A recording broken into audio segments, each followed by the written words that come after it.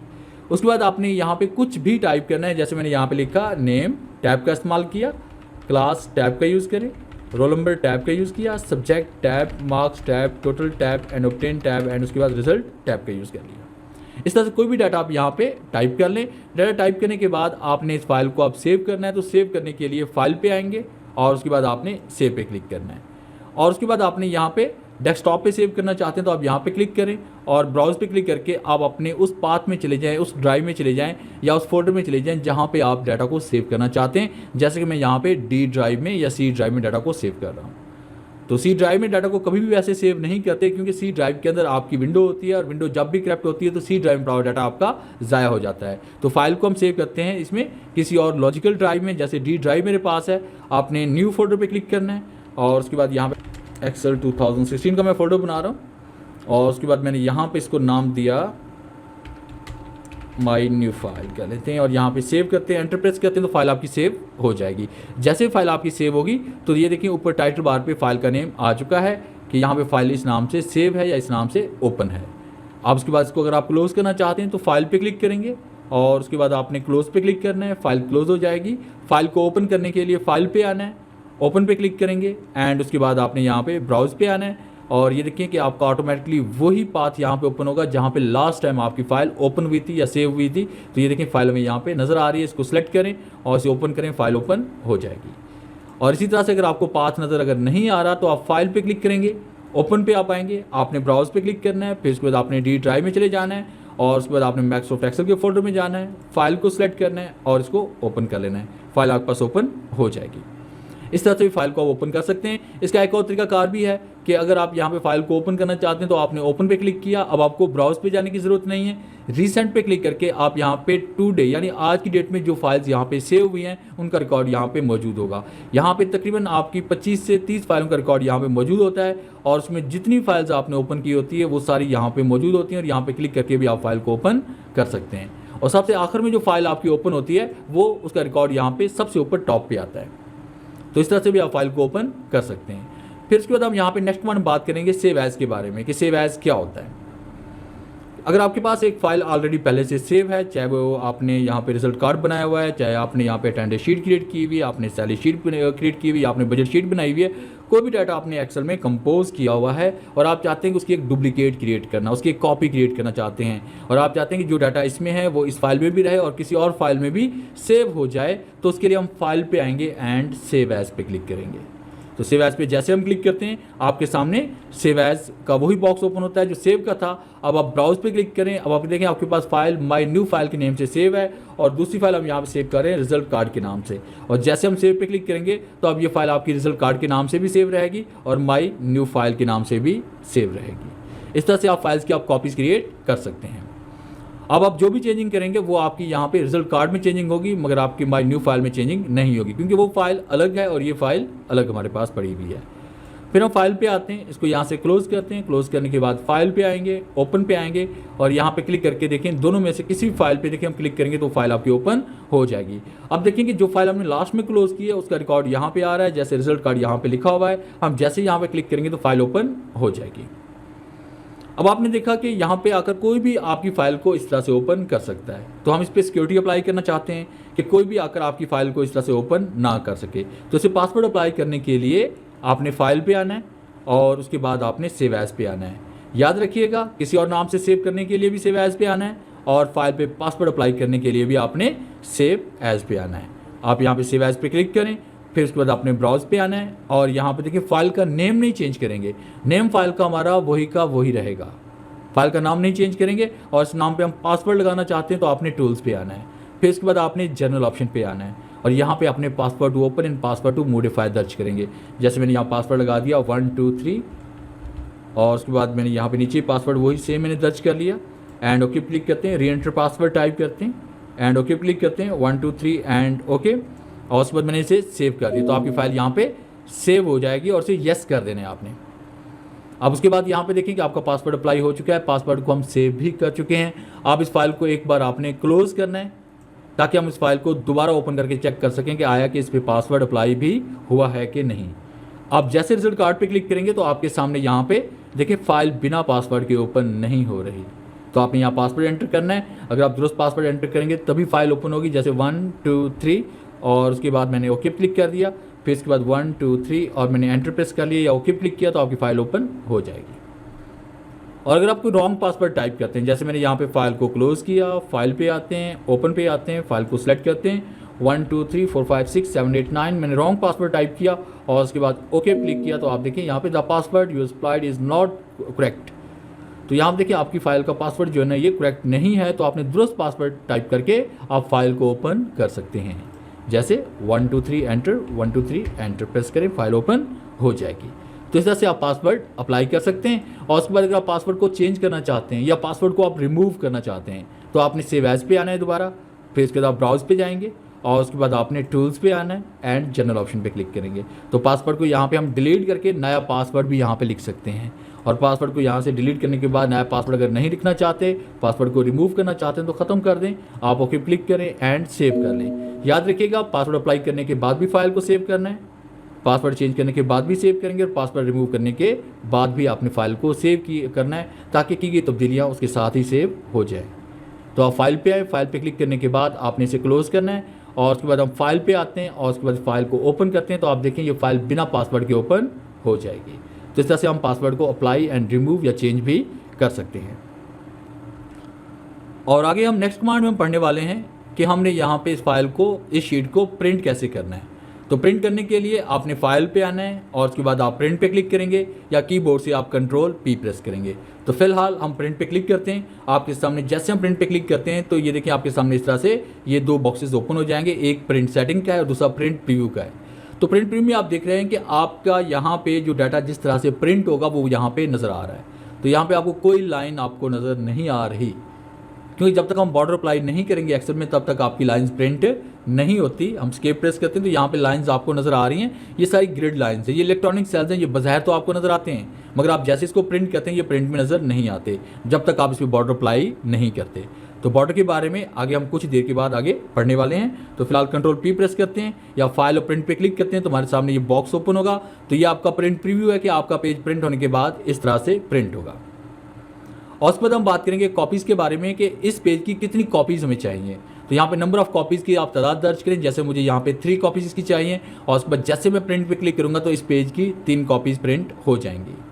और प्रिंटर में हमने यहाँ से वो प्रिंटर सेलेक्ट करना है जिस प्रिंटर से आप पेज को प्रिंट करना चाहते हैं, यानी आपके कंप्यूटर के साथ जो प्रिंटर भी अटैच होगा, जैसे वो HP का है, कैनन का है, सैमसंग का है, कलर है, ब्लैक एंड वाइट है, लेजरजेट है, कोई भी प्रिंटर आपके पास है, उस प्रिंटर का जो भी मॉडल होगा वो आपको यहाँ पे नजर आएगा। फिलहाल मेरे पास यहाँ पे कोई प्रिंटर अटैच नहीं है, अगर कोई प्रिंटर अटैच होता तो यहाँ पे उस प्रिंटर का नेम आता, आपने उस प्रिंटर को यहाँ पे सिलेक्ट करना है जिस प्रिंटर से आप पेज को प्रिंट करना चाहते हैं, चाहे वो कलर प्रिंटर हो या फिर ब्लैक एंड वाइट हो। उसके बाद हम यहाँ पे इसमें आएंगे सेटिंग पे। हम प्रिंट एक्टिव शीट का मतलब ये होगा कि जो एक्टिव शीट आपके पास है सिर्फ वही प्रिंट होगी, जैसे शीट नंबर 1, शीट नंबर 2 या शीट नंबर 3 होती है, उसमें जो एक्टिव शीट होगी वही आपकी प्रिंट होगी। प्रिंट इंटायर वर्कबुक में ये होगा कि आपके पास जितनी भी शीट्स हैं उनमें आपका जितना भी डाटा है वो सारा आपका प्रिंट हो जाएगा। प्रिंट सिलेक्शन का मतलब ये होता है कि आपने सेलेक्ट किए हुए हिस्से को प्रिंट करना है। जैसे आप देख रहे हैं कि नेम से लेकर रिजल्ट तक डाटा प्रिंट हो रहा है, मगर हम यहाँ प्रिंट करना चाहते हैं नेम से लेकर सब्जेक्ट तक।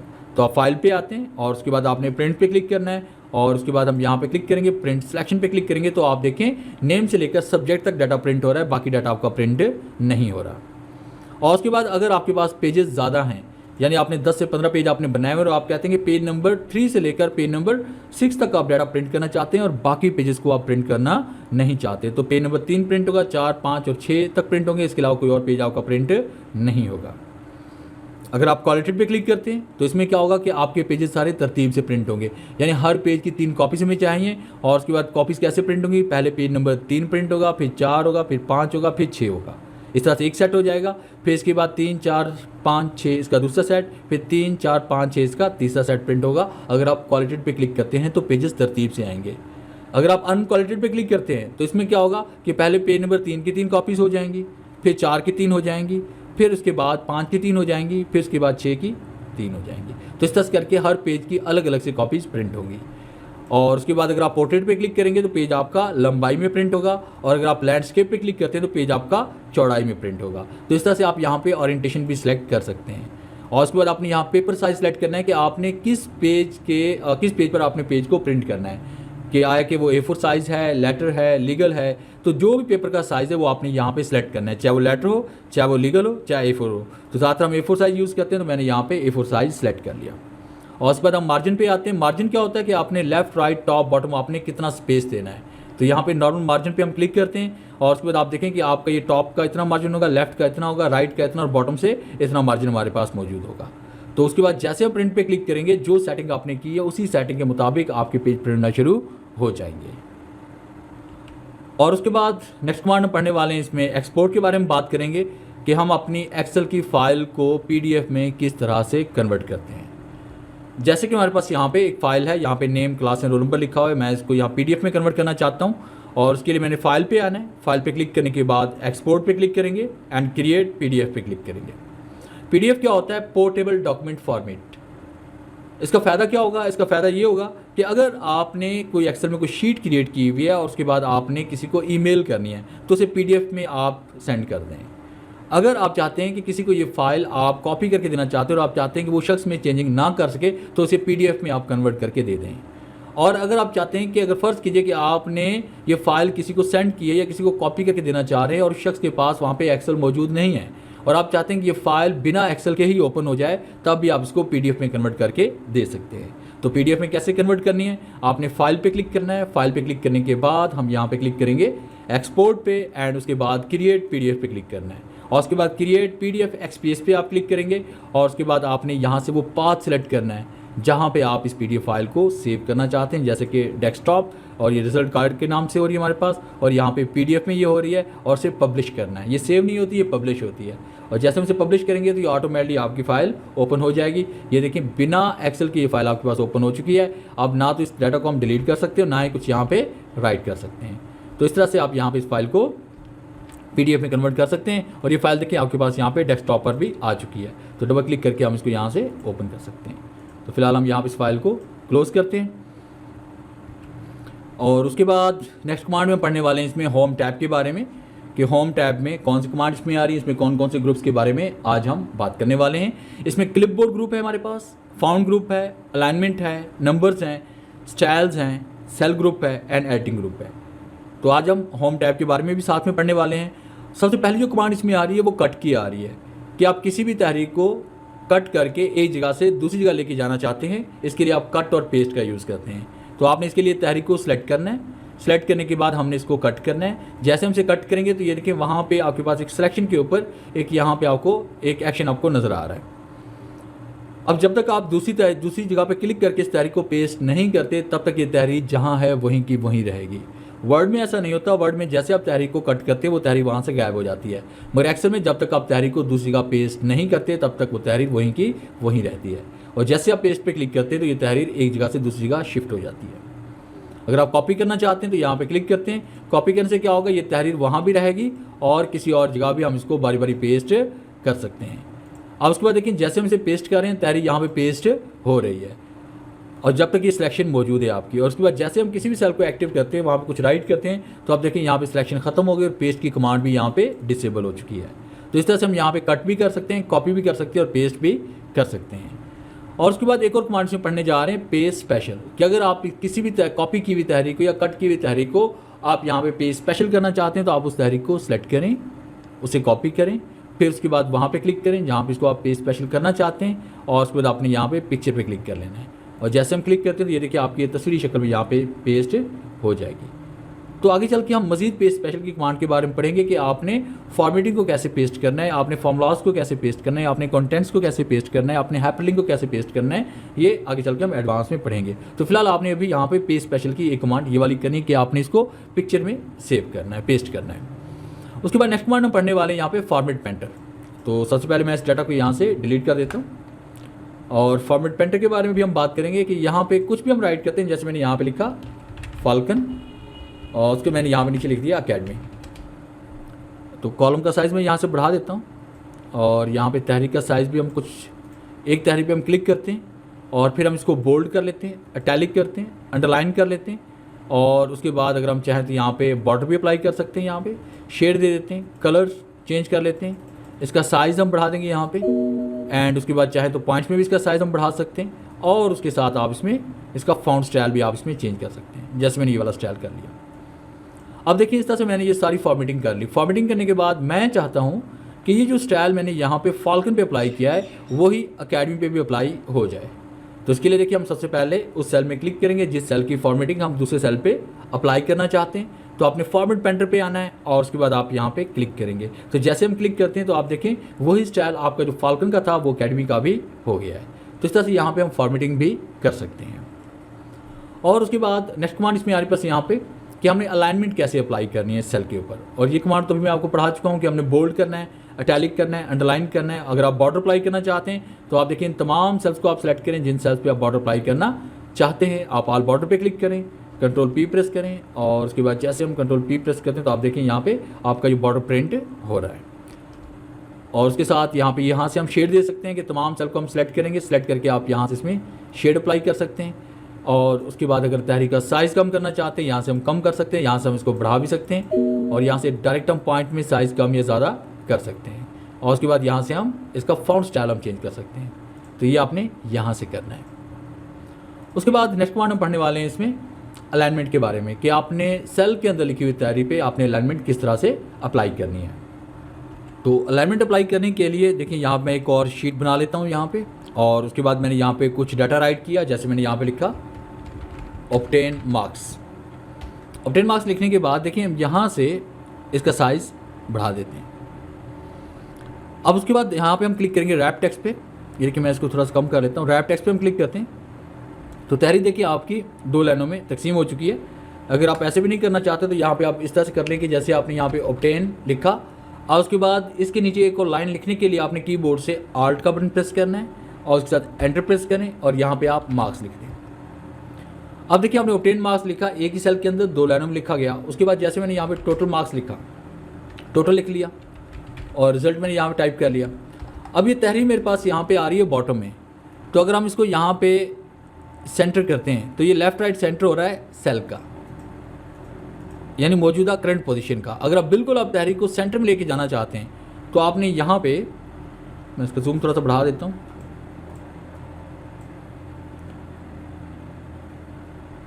तो यहाँ से हमने इसको देखें सेल के सेंटर में तहरीर आ गई, सेल के टॉप पे चली गई, एंड सेल के बॉटम में आ गई। तो इस तरह से आपसे लेफ़्ट राइट सेंटर भी कर सकते हैं और सेल की अलाइनमेंट भी अप्लाई कर सकते हैं। अगर आप इसकी डायरेक्शन चेंज करना चाहते हैं तो यहाँ पे आप क्लिक करें, क्लिक करने के बाद आप इसकी डायरेक्शन भी चेंज कर सकते हैं। इसे वर्टिकल भी कर सकते हैं, इसे टेक्निकल भी कर सकते हैं। इस तरह से आप इसे इसका एंगल किसी भी तरह से आप इसे चेंज कर सकते हैं रोटेट टेक्स्ट करके। अगर आप इसको रिमूव करना चाहते हैं तो आपने फॉर्मेट सेल अलाइनमेंट पे आना है, और यहाँ पे आपने 0 पॉइंट पे क्लिक करें एंड ओके क्लिक करें। तो आप देखें यहाँ पे ये आपका नॉर्मल हालत में आ चुका है। और उसके बाद मैं यहाँ से कॉलम का साइज़ बढ़ा रहा हूँ, और उसके बाद यहाँ पे क्लिक करते हैं। इंडेंट के ज़रिए आप तहरीर को अपनी मर्ज़ी से step by step left to right या राइट टू लेफ़्ट लेके आ सकते हैं इस तरह से। और उसके बाद नेक्स्ट कमांड पढ़ने वाले हैं इसमें रैप टेक्स्ट, कि आपने रैप टेक्स्ट की कमांड को किस तरह से यूज़ करना है। अब देखिए जैसे मैं यहाँ पे टाइप करता हूँ ऑफिस मैनेजमेंट, टैब का इस्तेमाल किया, MS एक्सेल शीट। अब देखिए सारा डाटा यहाँ पे जो भी लिखा गया आपका लेफ़्ट टू राइट वो एक सेल से दूसरे सेल में जा रहा है। अब जैसे यहाँ पे रैप टेक्स्ट पे क्लिक करेंगे तो आप देखें आपकी तहरीर उसी सेल में है, मगर तहरीर देखें लेफ़्ट टू राइट नहीं जा रही, टॉप टू बॉटम की तरफ आ गई, यानी उसी सेल के अंदर वो एडजस्ट हो गई। तो इस तरह से आप इसको सेट कर सकते हैं।